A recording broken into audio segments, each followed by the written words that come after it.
तुम पैसे का पीछा कर रही हो, है ना? अमेरिका में हमने 100 अरब डॉलर से भी ज़्यादा रकम का पता लगाया जो मुस्लिम ब्रदरहुड कतरी शासन से अमेरिकी विश्वविद्यालयों और उच्च शिक्षा में जा रहे थे, और ये दशकों से चल रहा है। यहूदी समुदाय, इजराइल राज्य, मुझे लगता है कि पश्चिमी लोकतंत्रों ने 8वें मोर्चे को नज़रअंदाज किया। इस हफ्ते मैं CUFI यानी Christians United for Israel summit में हूँ, और मुझे कहना होगा सबसे दिलचस्प वक्ता और सबसे दिलचस्प लोग जिनसे मैं लंबे समय बाद मिली हूँ, और उन लोगों में से एक है प्रोफेसर चार्ल्स स्मॉल, जो IXAP के संस्थापक और CEO है। वो कैम्ब्रिज और तेल अवीव विश्वविद्यालय डैन सेंटर से जुड़े हुए हैं। स्वागत है। नमस्ते, मुझे यहाँ आकर सम्मानित महसूस हो रहा है। आपको यहाँ देखकर खुशी हुई। आपसे मिलकर अच्छा लगा। मैं आपको देखती हूँ और आपकी स्पष्टता पसंद है, इतनी बुद्धिमत्ता के साथ। आपका थिंक टैंक बहुत केंद्रित है, यही मुझे पसंद है। आप जिहादी मुस्लिम ब्रदरहुड के पैसे का पीछा कर रहे हैं, है ना? क्या आप हमें थोड़ा सा अंदाजा दे सकते हैं? हम जानते हैं कि उन्होंने मध्य पूर्व में क्या किया है। क्या आप सच में हमें बता सकती हैं कि संयुक्त राज्य अमेरिका में उनकी कुटिल फंडिंग को लेकर क्या चल रहा है? ये कहाँ है? आप इसे कैसे ढूंढती हैं और इसका प्रभाव क्या है? तो सबसे पहले मैं भी आपको बहुत देखता हूँ। आपके साथ यहाँ होना मेरे लिए सम्मान की बात है। आपको देख के अच्छा लगा। ISGAP का अर्थ है ग्लोबल एंटी सेमिटिज्म और पॉलिसी अध्ययन संस्थान। हम खुद को उच्च स्तरीय शोध केंद्र मानते हैं। हमारा एक केंद्र यूनाइटेड किंगडम में कैम्ब्रिज विश्वविद्यालय में है। हमारे पास एक पोस्ट डॉक्टरल प्रशिक्षण कार्यक्रम है जो कैम्ब्रिज, सोरबोन और तेल अवीव के INSS में है। अब हम मोर्देकाई दयान सेंटर में कार्यक्रम शुरू कर रहे हैं, और हम जल्द ही संयुक्त राज्य अमेरिका में भी एक कार्यक्रम शुरू करने की उम्मीद कर रहे हैं। हमारे कई तरह के शैक्षणिक कार्यक्रम हैं। हम ऑक्सफोर्ड विश्वविद्यालय में एक प्रशिक्षण कार्यक्रम चलाते हैं जहां दुनिया भर के विद्वानों और प्रोफेसरों को समकालीन यहूदी विरोधिता पर पाठ्यक्रम बनाने में प्रशिक्षित किया जाता है। साथ ही हमारी कई शोध परियोजनाएं भी हैं, एक जिसका नाम यहूदी चेतना है। संकाय और छात्रों के लिए खुद को परिभाषित करने की क्षमता विकसित करना, क्योंकि हमारा मानना है कि शक्ति की बुनियादी अभिव्यक्तियों में से एक खुद को परिभाषित करने की क्षमता है। अब हमारे दुश्मन यहूदियों, सियोनवाद और इजराइल को परिभाषित करने लगे हैं, इसलिए हमें अपनी बुद्धि की जड़ों में लौटना चाहिए। दूसरा प्रोजेक्ट जिसका आपने जिक्र किया उसे फॉलो द मनी कहा जाता है, और ये 2012 से चल रहा है, और हम यूरोप और कनाडा में पश्चिमी लोकतांत्रिक समाजों में मुस्लिम ब्रदरहुड के प्रभाव की जांच कर रहे हैं। दक्षिण अफ्रीका, ऑस्ट्रेलिया में और संयुक्त राज्य अमेरिका में। अमेरिका में हमें 100 अरब से भी ज्यादा, 20 बिलियन डॉलर मुस्लिम ब्रदरहुड कतरी शासन से अमेरिकी विश्वविद्यालयों और उच्च शिक्षा में जा रहे हैं, और ये दशकों से चल रहा है। और मुझे लगता है कि ये उन वजहों में से एक है कि हम संयुक्त राज्य अमेरिका और पश्चिमी दुनिया के सबसे बेहतरीन विश्वविद्यालयों में यहूदी विरोध, यहूदी घृणा और इजराइल विरोधी भावना का विस्फोट देख रहे हैं। तो दशकों से अकादमिक जगत में पैसे देकर ब्रेन वॉशिंग करवाई जा रही है, बिल्कुल सही। और आप यहाँ अकादमिक क्षेत्र में हैं। हाँ। हमें पता है कि इसके खिलाफ कानून है, और उन्होंने उन्हें कैसे दरकिनार किया है। हम इसे कैसे रोकें? तो ये आप जानते हैं, एक तरह से हम 8वें मोर्चे पे नहीं रहे हैं। हम नहीं रहे हैं, हम सो गए थे। सो गए थे। यहूदी समुदाय, इजराइल राज्य, मुझे लगता है पश्चिमी लोकतंत्रों ने 8वें मोर्चे को नजरअंदाज किया है। वे विद्वान जो 1970, 1980, 90 के दशक में अच्छे विश्वविद्यालयों से निकले, हमें पता था कि कुछ ठीक नहीं था। इजराइल को एक विदेशी इकाई के रूप में, एक नस्लवादी उपनिवेशवादी इकाई के रूप में प्रस्तुत किया गया। ये बौद्धिक माहौल का हिस्सा था। बनाया गया, बिल्कुल इसी पैसे से। पैसे की भूमिका अहम रही, मुझे लगता है ये भी ज्यादा गूढ़ हुए बिना। हम उत्तर आधुनिकता के युग में हैं। गाड साद ने मुझसे यही कहा था, उन्हें ऐसे लोगों में उपजाऊ जमीन मिली जो पहले से सोच रहे थे। आप जानते हैं, नैतिक सापेक्षवाद वगैरह के संदर्भ में। बिल्कुल। नैतिक सापेक्षवाद, पश्चिम विरोधी भावना और कट्टर वामपंथ में पश्चिमी वर्चस्व के विरोध जैसी बातें बौद्धिक विमर्श में शामिल है। और जो चिंताजनक है, तथाकथित बौद्धिक वामपंथ में जूडिथ बटलर जैसे लोग हैं, मिशेल फूको, एडवर्ड सईद, जो कट्टर राजनीतिक इस्लाम के साथ मिले हुए हैं। हाँ, कट्टर राजनीतिक इस्लाम, मैं कहूँगा ये इस्लाम धर्म का विकृति रूप है। आप जानते हैं, लगभग 100 साल पहले मिस्र में मुस्लिम ब्रदरहुड से निकला ये इस्लाम को संकीर्ण और प्रतिक्रियावादी बना देता है। मुस्लिम ब्रदरहुड अपनी मूल भावना में यूरोपीय जनसंहारक यहूदी विरोधी भावना को अपने मिशन का मुख्य कारण मानता है। तो यहाँ सियोन के बुजुर्गों के प्रोटोकॉल और बाद में नाजीवाद का भी मेल है। हम जानते हैं कि ये प्रोटोकॉल वही शब्द और विचार थे जो शोआ यानी हॉलोकॉस्ट की ओर ले गए। हॉलोकॉस्ट की ओर ले जाने वाले विचार नस्लवादी यहूदी विरोधी थे। ये दिलचस्प है। ये भी विश्वविद्यालयों से ही निकले थे, सबसे बेहतरीन विश्वविद्यालयों से। जीव विज्ञान, यूजेनिक्स, सामाजिक विज्ञान, धर्मशास्त्र। हम फिर से नाजी सिद्धांत पर आ गए हैं। हाँ, तो मुस्लिम ब्रदरहुड जो कुछ हद तक नाजीवाद, फासीवाद और प्रोटोकॉल से प्रभावित था, उनका उद्देश्य सिर्फ इजराइल ही नहीं बल्कि यहूदी लोगों का भी नाश करना है। हाँ, अगर आप हमास का चार्टर देखें, हमास मुस्लिम ब्रदरहुड की फिलिस्तीनी शाखा है। उन्होंने जायन के बुजुर्गों के प्रोटोकॉल को अपने ईश्वर से समझौते की तरह नकल किया। और यूसुफ अल करदावी, मुस्लिम ब्रदरहुड के आध्यात्मिक प्रमुख, मुझे लगता है उन्होंने इस्लाम को फिलिस्तीनी रंग दे दिया। आप जानते हैं, उन्होंने अपने पूरे जीवन में हमेशा ये तर्क दिया कि सच्चा आस्तिक, सच्चा मुसलमान हिटलर के काम को आगे बढ़ाने के लिए बाध्य है। ये मुस्लिम ब्रदरहुड का मुख्य तत्व है। और फिर सऊदी अरब 9/11 से पहले, और अब कतर, जो देश मुस्लिम ब्रदरहुड से जुड़े हैं और इसकी विचारधारा को बढ़ावा देते हैं, लिबरल शिक्षा, शीर्ष यूनिवर्सिटीज और प्रमुख मीडिया को फंडिंग कर रहे हैं दशकों से। वे समाजों को अंदर से तोड़ना चाहते हैं। क्या अंतिम लक्ष्य पश्चिमी सभ्यता है और यहूदी बस उसके रास्ते में है? तो हाँ, तो रेड ग्रीन गठबंधन में इसमें कट्टर वामपंथी हैं जो कभी उपनिवेशित रहे लोगों को मुक्त करने की कोशिश कर रहे हैं, और इस्लामवादी क्षेत्र में यूरोपीय, ईसाई और यहूदी प्रभाव के किसी भी अवशेष को नष्ट करना चाहते हैं। ये रेड ग्रीन गठबंधन है, और मुस्लिम ब्रदरहुड का 50 साल पुराना उद्देश्य इजराइल को अमेरिका और पश्चिम से दूर करके उसे कमजोर और अलग थलग करना है। और 50 साल पहले मुस्लिम ब्रदरहुड ने यह स्पष्ट किया था कि एक बार जब इजराइल को हाशिए पर डाल दिया जाए और कमजोर कर दिया जाए, यहूदी विरोधी भावना से अमेरिका और पश्चिम को कमजोर करना और नष्ट करना। पहले छोटे शैतान से शुरू करें, फिर बड़े शैतान की ओर बढ़े। उनका लक्ष्य लोकतंत्र खत्म कर इस्लाम की विकृत सोच लागू करना है। लेकिन हम इसे सिर्फ एकेडमिक जगत में ही नहीं देखते, हम इसे अब अमेरिकी राजनीति में भी देख रहे हैं। बिल्कुल, तो मंडानी जैसे लोग, जिन्हें आप जानते हैं, शामिल जो कि करता है। एक वो तरह का, सबसे छोटा है। इस्लामवाद और मार्क्सवाद, हाँ इन दोनों का बच्चा होता तो वही होता। हाँ, वो लाल हरे गठबंधन की मिसाल है।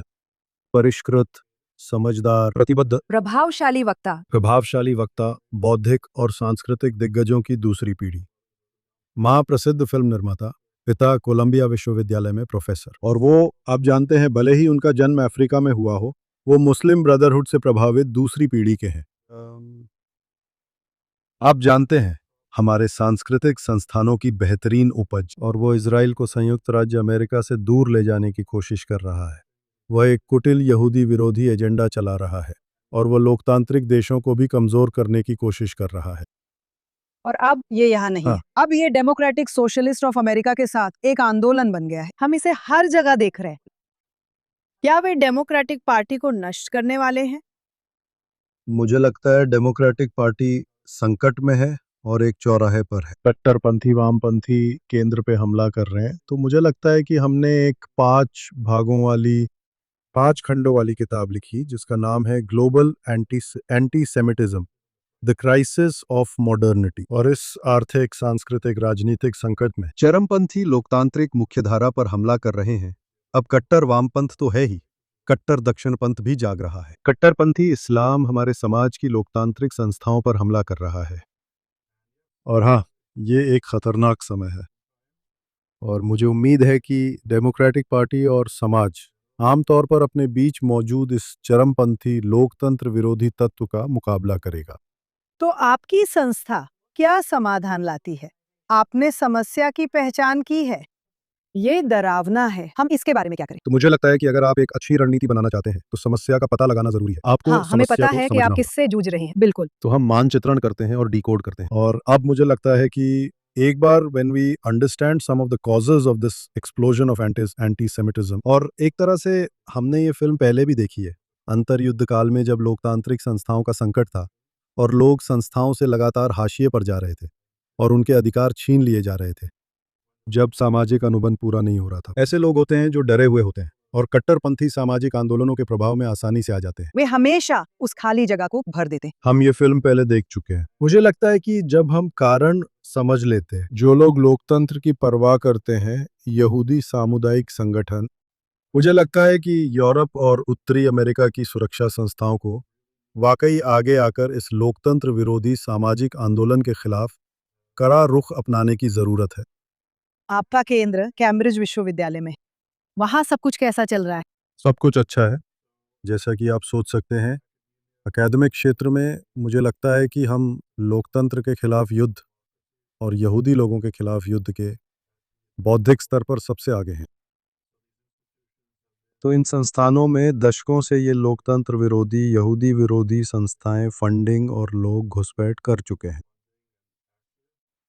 मुझे लगता है कि कुछ जगहों पे अभी भी प्रतिरोध है। लोकतांत्रिक सिद्धांतों की परवाह करने वाले अच्छे सहयोगी हैं और कैम्ब्रिज में हमारे पास ऐसे सहयोगी हैं। मुझे लगता है अन्य विश्वविद्यालयों में भी सहयोगी हैं। मुझे लगता है जैसे जैसे लोग समझेंगे कि मुस्लिम ब्रदरहुड और विदेशी फंडिंग, उदार लोकतांत्रिक शिक्षा और लोकतंत्र की नींव के लिए कितना बड़ा खतरा है, मुझे लगता है कि अब और लोग हमारे काम के बारे में जागरूक हो रहे हैं और हमारे साथ जुड़ रहे हैं। तो हमारे पास कैम्ब्रिज में अच्छे अच्छे दोस्त और साझेदार हैं। लेकिन आप फंडिंग के खिलाफ लड़ रही हैं, है ना? आप एक बहुत ही बेहद सुव्यवस्थित तंत्र से लड़ रही हैं, जो प्रोफेसर पदों के लिए पैसे देती है, डिपार्टमेंट्स के लिए पैसे देती है। आप इससे कैसे लड़ते हैं? हाँ, ये सुनने में क्लीशे लगता है, लेकिन मुझे लगता है कि आप सच का सहारा लेकर लड़ते हैं। मुझे लगता है कि जब लोग सच समझ लेते हैं, एक बार लोग समझ जाएं कि खतर 3,50,000 से कम नागरिकों वाला एक छोटा देश दुनिया के किसी भी देश से ज्यादा पैसा यूरोपीय और उत्तर अमेरिकी विश्वविद्यालयों को दे रहा है, तो वे ऐसा क्यों करेंगे? और मुझे लगता है कि हमें जो समझने की ज़रूरत है और जो ज़्यादा लोग समझते हैं वो ये है कि कतर की सरकार ने बैत ली है। इस्लाम में बैत मुस्लिम ब्रदरहुड के प्रति आध्यात्मिक निष्ठा की शपथ है। तो सरकार मुस्लिम ब्रदरहुड के सभी धार्मिक आदेशों और फतवों का पालन करती है, जिसमें यहूदी विरोध और इजराइल के विनाश का आह्वान भी शामिल है, बल्कि लोकतंत्र को नष्ट करने का आह्वान भी शामिल है। हाँ। और मुझे लगता है 8 अक्टूबर को लोग हैरान रह गए कि हमारे सबसे बेहतरीन विश्वविद्यालयों में युवा प्रगतिशील फैकल्टी सदस्य और छात्र न सिर्फ हमास का समर्थन कर रहे थे, बल्कि यहूदी विरोधी या इजराइल विरोधी भी थे। ऐसे युवा थे जो खुद को प्रगतिशील बताते थे। पुरुष, महिलाएं, समलैंगिक और प्रगतिशील लोग एक ऐसे आंदोलन का समर्थन कर रहे थे जो बुद्धि विरोधी, लोकतंत्र विरोधी, लैंगिक भेदभावपूर्ण और समलैंगिक विरोधी था, और वो नरसंहारकारी भी था। तो मुझे लगता है कि ये आप जानते हैं, उन्हें चिंतित करता है। ऐसा लग रहा था मानो उन्हें आदेश मिल गए हो और वे वहीं आ गए हो। इजरायलियों का नरसंहार होते ही उनकी लाशें ठंडी भी नहीं हुई थी और वे वहां थे। मुझे याद है मैंने ये कहानी पहले भी बताई है। मैं 7 अक्टूबर के करीब 10 दिन बाद कोलंबिया यूनिवर्सिटी के स्कूल ऑफ सोशल वर्क में एक पीचन में गया था। कोलंबिया यूनिवर्सिटी विश्व की शीर्ष यूनिवर्सिटियों में है। वहाँ के फैकल्टी, प्रोफेसर्स और डॉक्टोरल स्टूडेंट्स दुनिया के बेहतरीन बुद्धिजीवियों में हैं। वे इस विषय के शोध साहित्य पर पूरा अधिकार रखते हैं। ये गंभीर बुद्धिजीवी हैं और ये प्रोफेसर और डॉक्टोरल छात्र from the river to the sea की बात कर रहे थे। इस जमीन को कब्जे से आज़ाद कराना होगा कि हिंसा जरूरी है किसी भी साधन से, और वे इसे सबसे परिष्कृत बौद्धिक तर्कों के साथ सही ठहरा रहे थे। बिल्कुल। जेंडर स्टडीज के प्रोफेसर साहित्यिक आलोचना, दर्शन शास्त्र, तर्क प्रस्तुत कर रहे हैं। जेंडर स्टडीज के प्रोफेसर इस बात को सही ठहरा रहे थे कि मैं उन्हें यहूदी इजरायली महिलाएं कहूंगा कि उनका नरसंहार किया गया, उन्हें यातनाएं दी गईं और उनके साथ यौन हिंसा की गई। मैं उन्हें यहूदी इजरायली महिलाएं कहूंगा। ये बुद्धिजीवी उन्हें कब्जाधारी कह रहे थे और वे कह रहे थे कि यातना भी, यहाँ तक कि बलात्कार भी, हत्या, कब्जा खत्म होने तक इसे जायज ठहराया गया। ये जेंडर स्टडीज के प्रोफेसर थे जो जटिल बौद्धिक तर्क दे रहे थे। उन्होंने कहा कि जो भी जायोनिस्ट कब्जाधारी रंगभेदी शासन का समर्थन करे, उसका किसी भी जरिए से विरोध करना चाहिए। वे अपने साथियों के खिलाफ हिंसा और हत्या की मांग कर रहे थे। छात्रों, कोलंबिया विश्वविद्यालय में स्टाफ और प्रोफेसरों के खिलाफ यही विमर्श है। ये लोग हमारे सबसे बेहतरीन विश्वविद्यालयों में पढ़ा रहे हैं और अब ये दूसरी पीढ़ी में है। अच्छे विश्वविद्यालयों के लोग अब प्रोफेसर बन गए हैं। वे प्रतिष्ठित मीडिया में है। आप जानते हैं, दुनिया के बेहतरीन मीडिया संस्थानों में पत्रकार हैं और अब वे हमारे देश की राजनीतिक संस्थाओं और पार्टियों में प्रवेश कर रहे हैं। तो ये एक संकट है। ये एक संकट है। क्या इसका कोई समाधान है? इसका समाधान है अगर लोकतंत्र की परवाह करने वाले लोग आगे आए। मैं हमेशा कहता हूं कि मैं यहूदी हूं क्योंकि मेरी माँ यहूदी है, आप जानते हैं, और मुझे बहुत गर्व है कि मैं इस अद्भुत विरासत और ज्ञान का हिस्सा हूं। लेकिन एक लोकतंत्र में नागरिक होने के लिए हमारे पास एक विकल्प होता है। हर पीढ़ी को हमारे लोकतांत्रिक समाजों में नई ऊर्जा भरनी और उनकी रक्षा करनी होती है, और उम्मीद है कि लोकतांत्रिक संस्कृति और सोच का भी विस्तार करना होता है। और हम पर हमला हो रहा है, और मुझे लगता है कि अगर इजराइल राज्य, अगर यहूदी समुदाय, अगर पश्चिमी दुनिया के नेता सच में आगे आए और लोकतंत्र की रक्षा करें, तो ऐसा कुछ भी नहीं है जो हम नहीं कर सकते। मुझे लगता है, आप जानते हैं, अगर हम 7 अक्टूबर के बाद से इजराइल को सशस्त्र युद्ध के 7 मोर्चों पे देखें जो उन्होंने हासिल किया, वो मेरी कल्पना से परे है ना?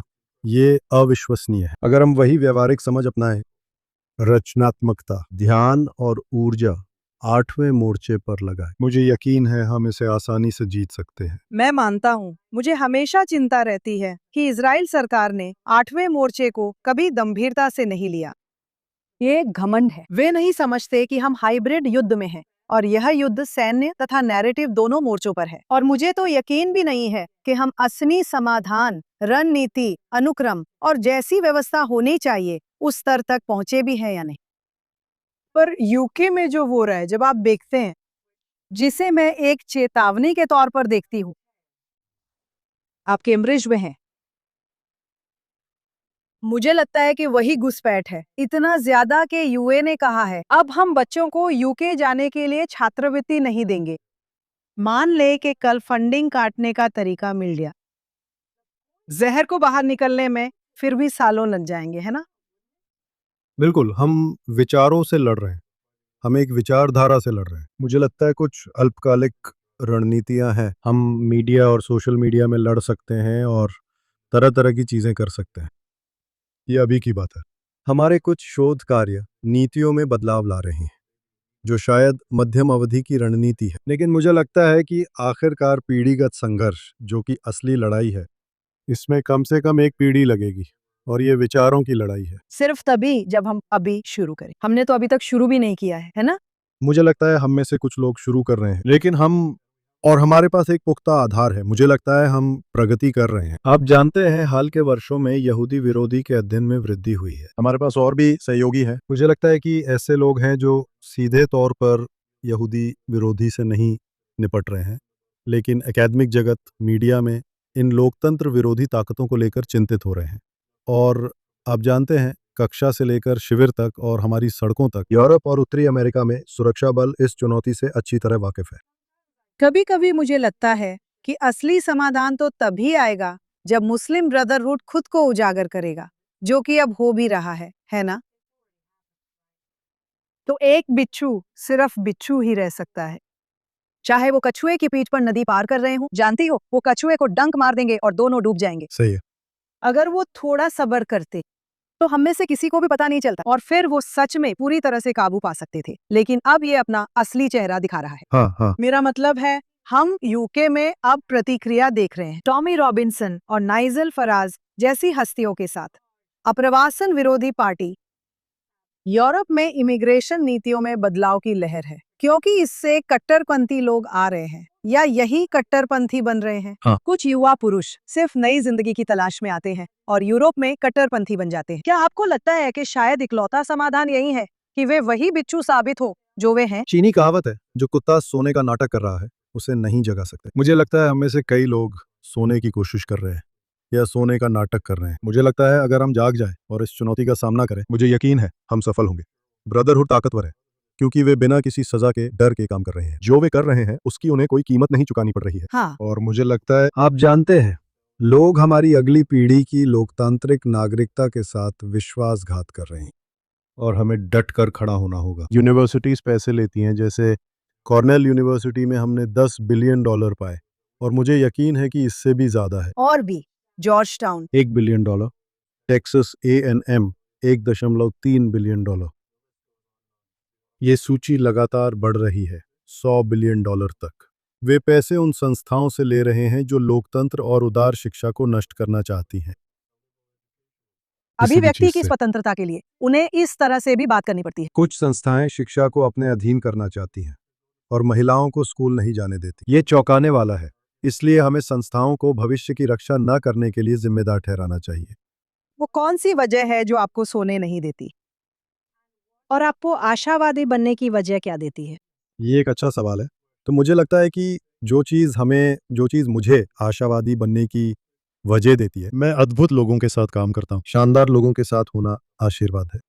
मुझे लगता है कि ये कहानी, ये विरासत, यहूदी लोगों के सबक, ज्ञान, हमारा जीने का तरीका, जो हम हैं, हमारे पास टिके रहने, विकसित होने, अनुकूलित होने और चुनौतियों के बावजूद बनाए रखने की क्षमता है। तो मुझे लगता है कि हमारे पूर्वजों ने हमें जो सिखाया है और इज़राइल राज्य हमें जो सिखाता है, वो कुछ ऐसा है जो हमें हमें आशा देता है। मुझे लगता है कि जिन लोगों ने हॉलोकॉस्ट की राख से, मध्य पूर्वी और उत्तर अफ्रीकी देशों के शरणार्थियों से इज़राइल राज्य की स्थापना की, उन्होंने इस राष्ट्र को बनाने के लिए जो किया, जो इतना जीवंत है और आर्थिक, तकनीकी और लोकतांत्रिक रूप से इतनी बड़ी सफलता बन गया। इन लोकतंत्र विरोधी सामाजिक आंदोलनों के खिलाफ अग्रिम पंक्ति में जिनकी मृत्यु की संस्कृति है, जिनका हम सामना कर रहे हैं, ये आश्चर्यजनक है और मुझे आशा देता है। और अगर इज़राइल 2026 में उसी तरह अस्तित्व में रह सकता है जैसे अभी है, ये उन सभी के लिए सबक है जो लोकतांत्रिक या यहूदी भविष्य की परवाह करते हैं। आमीन। मैं भी आपका आशावाद साझा करना चाहती हूँ। मेरे लिए आशावादिता यह भी है कि कुछ अरब देशों ने अपनी पूरी कोशिश की है और अपनी समाज को कट्टरपन से बाहर निकालने में सफल रहे हैं। बिल्कुल, हमारे पास अच्छे सहयोगी हैं जो समझते हैं। शायद हम पश्चिम में जितना समझते हैं, उससे कहीं ज़्यादा वे समझते हैं। वे इस छुपे हुए मानव विरोधी खतरे को समझते हैं। तो हमारे पास अद्भुत सहयोगी हैं जो दुश्मन की मानसिकता को समझते हैं। हमें उनकी अनुभव से सीखना और शिक्षित होना चाहिए और अपनी प्रतिभा और संसाधनों का उपयोग करके मुकाबला करना चाहिए। प्रोफेसर स्मॉल्स, आपके महत्वपूर्ण कार्य के लिए धन्यवाद। लेकिन ये जीवन बदलने वाली, दुनिया को करिए। बदलने वाली बात है। आप कर रहे हैं। आशा है हम आपको जल्द यरूशलेम में देखेंगे। आमीन। मैं भी, लेकिन सच में आपका धन्यवाद कि आपने मुझे बुलाया। धन्यवाद। शुक्रिया।